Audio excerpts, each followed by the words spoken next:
What's up, guys? It's Oliver Saunders and Adam Churchman. Welcome to the Better Than Yesterday podcast. Today, we are going to be talking about the tricky subject of kindness for weakness, generosity, and being the kind person that you are, but at the same time, setting up that boundary and not being taken advantage of. Adam, you want to kick it off, my man? Yeah, I think this is a super important thing. One of the things that it's kind of been a work in progress for me because I am naturally a very generous person. I never really liked being the one who said no. I definitely, when I was a kid, if somebody make friends, be the nice guy, always the nice guy. Right. And as I've got a little bit older, I've had to realize that with some of my success, I need to learn boundaries for who I let into my life and how I express generosity. And so, it's not a one size fits all. Yeah. It's sure. really a case by case scenario. But I'm a person who does believe that the biggest sign that you're a baller is generosity and kindness. I agree. I think if you can flex that stuff, that just shows that your life is full, and that's true success. Right. But there are so many people that see that and see an opening to take advantage of it. Yeah, it's crazy. And you know what? That sort of goes back to where we said that, unfortunately, the easier choice in life is usually the choice that most people take. Yeah. And so it's unfortunate when you are a genuine and kind person, it's like instead of somebody seeing that and sort of reciprocating, I feel like they sort of see, what can I take? Especially if they're not in the right mindset. Right. What are some of the situations that you've had to deal with that you've felt that way? There's been a number throughout my life. I remember I was probably around the 19-year-old mark, and there was a guy who I was working with. I worked for like a lawn care company, so we were like cutting grass and aerating and manual labor, and I wasn't making a lot of money. Like I was paying my bills, but this guy had, he had a debt that he owed people money, and he was trying to get his life back on track, and needed I think it was like $350, which for me when I was 19 years old, trying to that's a lot of money. That's a lot of money. That's a good amount of money. Yeah. Yeah, and so I'm like, that could change a day, break a day. That could make a day. I'm like, that's my groceries, that's my bills, like that, right? And so I remember he needed the money, and I was like, yeah, okay, I got you, and I gave it to him. To this day, I am convinced he just went out and bought more blow with it. Yeah, right. I am convinced. Right. And so it was kind of a lesson You're of probably right. Yeah, I'm almost certain because he didn't come to work. Right? But from that day, I had to learn that lesson. And one of the things I take twofold away from it is I am only responsible for me. Yes. My actions, my thoughts, the energy that I put out there, and the motive behind what I'm doing. I cannot control what someone else does with my generosity. That's the real. But I can learn from my mistakes. Absolutely. Do you know what I'm saying? Yeah, so, for sure. So for me, I've made some real changes in how I am generous. And it is really based on relationship. Sometimes generosity isn't always financial. It can be. It can be your time. Yeah. It can be your skill set that you offer. Absolutely. I know I have a lot of friends back home who are tattooers, who are artists or musicians, and everybody wants them to give them a deal. Right. Right. Right. And so sometimes their generosity is providing you with their skill set. Right. Their service. And but you need to be able to gauge how and when to do that. So I don't have a set rule on how to do it, but I definitely have more boundaries set up now. I would have to agree with you. I definitely have more boundaries now than I've ever had. One, because I'm more successful than I've ever been. Also, because I have children that rely on me and depend on me. You know what I mean? That's a good point. So I can't put myself in situations that could get me in trouble, that could, you know what I mean? And so it's funny, like you said, I'm a very social person. I'm a very social, very outgoing person. But when it comes to my house or my kids, there are certain things that I have no problem showing people and stuff like that. But there are also certain things that I keep very dear to myself and keep very dear to my heart, because I feel like if I don't allow myself to be in the situation, then somebody can't put me in the situation. Right. You know what I mean? So I'm very careful with who I bring around my kids. I'm very careful with who I bring around my own energy. And it's like, and more the energy than just a conversation. You know what I mean? If I'm walking by and I'm just talking to somebody, I'll say hi to anybody. I'll say goodbye. I hope you have a great night and everything. But the people that I share ideas with, the people that I tell my ideas with, the people that, you know what I mean? I make sure that I'm very selective with that, because negative energy, different stuff like that, it could bring you down. And also, like, I'm a very generous person. If I love you, I will take the shirt off my back for you without a heartbeat. It's not a thing. You know what I mean? And so I also realized that in a lot of situations, my mom always used to tell me this. She said, everybody is not your friend. Everybody is not your friend. You know what I mean? And just because I've grown up, like you said, like, I was the kid in pre-K when a kid's parent left and they were crying. I would go over and be like, hey, don't worry, your mommy and daddy are coming back. You know what I mean? Like, always just super cool. My parents have always told me that story, like, always just super cool. But I realized that as I got older, I would get burned because I would be reaching my hand out to try to help somebody or give my emotions to somebody, and then they just wouldn't reciprocate it and it wouldn't feel the same. And I would go to my mom and I would be all heartbroken. I'd be crying and all types of stuff like that. And she would be like, listen, babe, like, you're a beautiful person for who you are. Continue to be you, but you just need to realize who you do it for. You know what I mean? Yeah. Because she's like, if you're out there, like she said, everybody's not your friend. Everybody doesn't want the best for you. So if you're out there giving your all to somebody who really doesn't care about you, then and you get burned, you can't even really be mad at them, because you don't, you know what I mean? Yeah. You allowed yourself to get in that position. Yeah. So now I take my time and I'm very, I wouldn't say cautious, but I'm very careful with who I choose to be around, with who I choose to bring my energy around. Like I said, because I don't go half-ass. Right. You know what I'm saying? Right. Like I said, if I fuck with you, I fuck with you. If I love you, I love you. If if I'm rocking with you, I'm rocking with you. Yeah. So I make sure that I only do it with people now that would reciprocate. And this is also another thing that I had to realize too. I had to realize to do it for myself. You want to do it with somebody that you would think would reciprocate, but not for the fact that you want something back. Right. Do you know what I'm saying? Right, it's a balanced relationship. It's just a balanced relationship. And if you put yourself around people that are generous and have the good intentions, then that's what happens. As soon as you said that, I was like, oh, that's actually probably how I do measure it a little bit in the balance of the relationship. I learned that. So Eliza and I, one of our, like, probably our best friend in the world is our buddy Clay. Yeah. He's out in LA, and he always has been, from day one, the day I met the guy, has been the most generous dude that I've ever met. Yeah.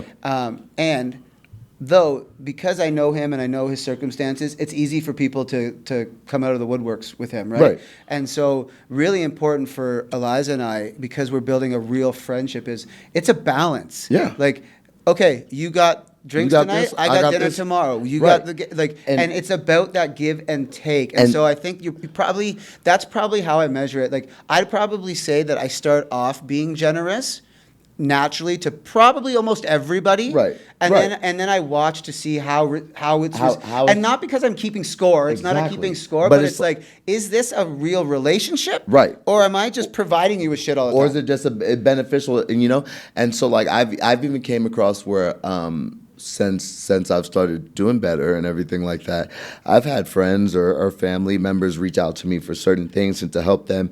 And the way that I sort of realize it is like, you know what? I've decided, I'm like, I don't loan money. You know what I mean? There's no such thing as extra money. You know what I mean? Like, you know, like I don't believe that. You know what I mean? But if I want to do something for somebody, I'm going to do it for them because I want to. Right. Not because of something else. Yeah. You know what I mean? Not because of something else, not because I want something in return. But like you said, it's funny because you do realize who has your back as well. Yeah. And like you said, it's not tit for tat. You don't keep score. And the best thing is that when you find a relationship with somebody who genuinely cares about you, like you genuinely care about them, you don't have to keep score because there's no score. Right. You know what I Exactly, mean? 'cause It's you know just- you've got each other. It's just natural. You know what Yeah. I mean? One day I might have it, one day you might not have it, one day vice versa. You know what Yeah. I mean? And Yeah. that's what good friends do, and that's what people that respect each other, and that also goes down to respect. You know Yeah, what I mean? totally. It's like just because somebody may go to work and make more money than somebody else going to work doesn't mean that their money is, you know what I mean? Like, yeah, it's not like the bill's on you, bro. You make more money than me. No. do you feel Yeah. me? You know what I'm saying? And so it's like, and then when you come across somebody like that, it's like, whoa, hold on, let me take a step back, because it's like, are you even here? Like, what is this? If you're even here for the right thing, you know? And I've even heard situations where, rappers or people have sort of played the role where they're like, I'm sort of out of money, or I don't really have money, so they could just sort of see who's really And how down many for people them. dip. Who's really down for them? Who's really down for them when everything else leaves and everything? Because at the end of the day, money doesn't make anybody who they are. You could make money, you could lose money, you could have money, you could, you know what I mean? Yep. At any time. And anybody who's a hustler and anybody who is a hardworking person doesn't trip off of that, because you Right. know you're going to get it, Right. whether or not. You keep going to work, you keep putting in the work. And it's crazy because when you do well and you have a lot of people that you care for, you want to take care of them. You know what I mean? And so it's like I have a lot of responsibilities on my plate that I am very happy that I'm able to do. And I just feel like it's just a respect thing. You know what I mean? I think it's a respect thing, and it's hard because a lot of people do try to take kindness for weakness, and it's unfortunate. Yeah. And it's unfortunate, and that sort of goes, and that could also go back to some relationships that you have to cut off. Yeah. You know what I mean? And that could even be where you may have started somewhere negative, now you're doing better, and now somebody expects more from you because of that, and just because of that. You Yeah. know what I mean? Not for Yeah. any reason or anything like that. And it's like, I think everybody, once you get to a point where you're sitting at the table of success and everything, you can only allow other people to sit at the table that will bring something to the table as well. Yeah. You know what I mean? I would take somebody teaching me an opportunity on how to make money than I would take a stack of money any day. Yeah. You know what I mean? Yeah, you have to elevate your circle. Yeah, you have to elevate your circle, and you have to think about it, because what's the saying? You could teach a man to fish. Right. If you get a guy a fish, he's only going to eat that day. Right, right. But if you teach him how to do it himself, then he's straight. Right. He could teach his family. He could teach the next person. So I think that once you get to a certain level of generosity, you have to be around people that are on the same wavelength as you, or you're just going to continue to get burned, and that could make anybody turn negative. You keep putting out all this positivity, you keep Yeah. putting out all this stuff, and you just feel like you're getting taken advantage. You get bitter. You get bitter. Yeah, and start having resentments, Yeah. and everything. So how would you say that you would deal with somebody who you feel like is trying to take advantage? And I don't, and it's crazy because it's like, when you think of somebody trying to take advantage, you think like somebody who's purposely like, I'm going to screw them over. Like, right. there's even people that are not really thinking of it, but they're literally asking you for stuff asking, you know what I mean? Yeah. So how do you navigate through that? I think you have to first have the foundation of what you accept in your life, and you have to be able to say, this is who I'm going to be. Good, bad, whatever. Like, I'm not going to change who I am because the world out there is full of piranhas. Jaded and- yeah, you know what I'm sharks, yeah. saying? There's sharks everywhere. And then you just have to be able to say, like, one of the things that I don't know if I'm fully comfortable with it yet, but I've learned to become familiar with being a little disappointed by relationships not being what I had hoped they could be. Right. Right? Yeah. Because of things like that. Like I can think of a particular situation where I felt like this person is, trying to get something from me. Right. And they were doing it thinking like, oh, you're gonna love this, and I'm like, no. I'm not gonna love this. And I remember speaking with Eliza afterwards and saying, man, that's disappointing. I don't know that I'm going to look at that person the same way again. Right. And it doesn't mean I don't love them. They're Right. who they are. But it changes and I don't use this in a hierarchy, like the power dynamic of the relationship. For sure. Because I no longer am going to look at them as like just the genuine friend. Right. I You're like, in the back of your mind, you're like, what's the reason you asked me for this? Right. Like, what's the real reasoning behind it? Right. Right. And so for me, it's I take stock. Again, it's not rating friends and this or that or whatever, but you have to be careful because you're building your best life. Yeah. You are going to be successful if you are committed. I believe this for everyone. If you are committed to building your best life, you will. Absolutely. Right? Yeah. There's nothing that stops anybody, one person that's different. Right, Absolutely. right. But you And put in the work. You put in the That's the work. difference. And as you gain success, and it doesn't have to be, like, let's be real. Your success is on a different level than somebody else's success, right? But it doesn't mean that they're not achieving success, right? Right. And so each stage along the way of your growth into whatever your success is, Yeah. there are going to be new changes to relationships. Absolutely. And there are going to be some of them that you learn really quick that they're kind of takers. And you just got to put them in the right place Right. and invest your, and you only have so much energy, I guess is what I'm saying. Yes. You have so much energy in life. Focus your generosity on the right people and the balanced relationships like we were talking to before. And with the other people, kindly decline if they're asking, Yeah. or just don't spend as much of that generosity with them. Right. But I think that's what it comes to is put your energy, and not just like be kind always, but Right. put your good stuff forward Yeah. to the people who are doing life with you and invested in you going in the same direction. I agree. And it's also, it's okay to say no. It's okay. Yes. It's okay to That say no. doesn't make you a jerk. It doesn't. It's okay to say no, to protect your peace, to protect your state of mind, to protect your level, because at the end of the day, nobody else is going to do it. Right. You know what I mean? And That's good. like, you have your girl, you have your wife to provide for, you got your family to provide for, Right. you know what I mean? So it's like, are you going to let somebody take advantage of you when you have stuff that you could be given Right. to people that love you, Right. people that care about you? Yeah, that's a good point. That's a hard one. That's a very hard topic to sort of navigate. But I think that as long as you just put in that work and you continue to do what you have to do, you know what I mean? Yeah. And I think the number one thing is do it with the people who are generous with you. Right. Yeah. Do it with Yeah. the people Don't that are lose generous. heart. Don't lose who you are. Right. But focus it in the right area. Right. I love it. Well, that was a very, very powerful episode. Adam Churchman, Oliver Saunders, Better Than Yesterday. Good to see you guys again. Thank you for listening.